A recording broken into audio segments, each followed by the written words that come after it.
সম্পর্কে একটা সময় শরীর এসেই পড়ে।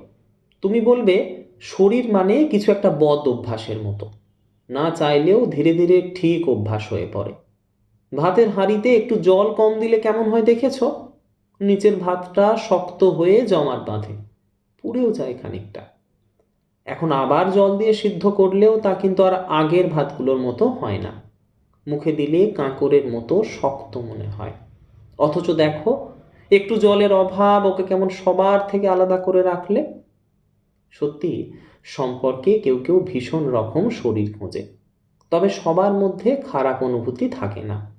আমি সবাইকেই বলি, শরীরে হাত রাখলে তাকে যত্ন করতে হয়।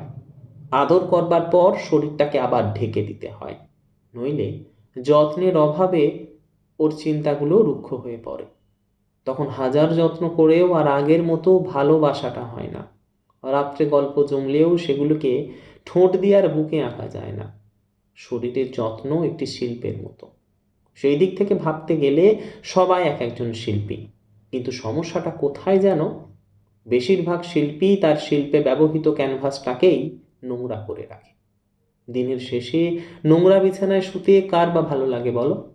লাগে না তো, লাগার কথাও নয়। শরীর একটা ক্যানভাসের মতো, সময়ে সময়ে ওকে যত্ন করতে হয়। ময়লা পড়লে সাফ করতে হয়। শরীরের ভুল ত্রুটি থাকবে, তবে সত্যিকারের ভালোবাসা ওকে আড়াল করে রাখবে। নিজেও সেই ত্রুটিগুলিকে ভালোবাসবে।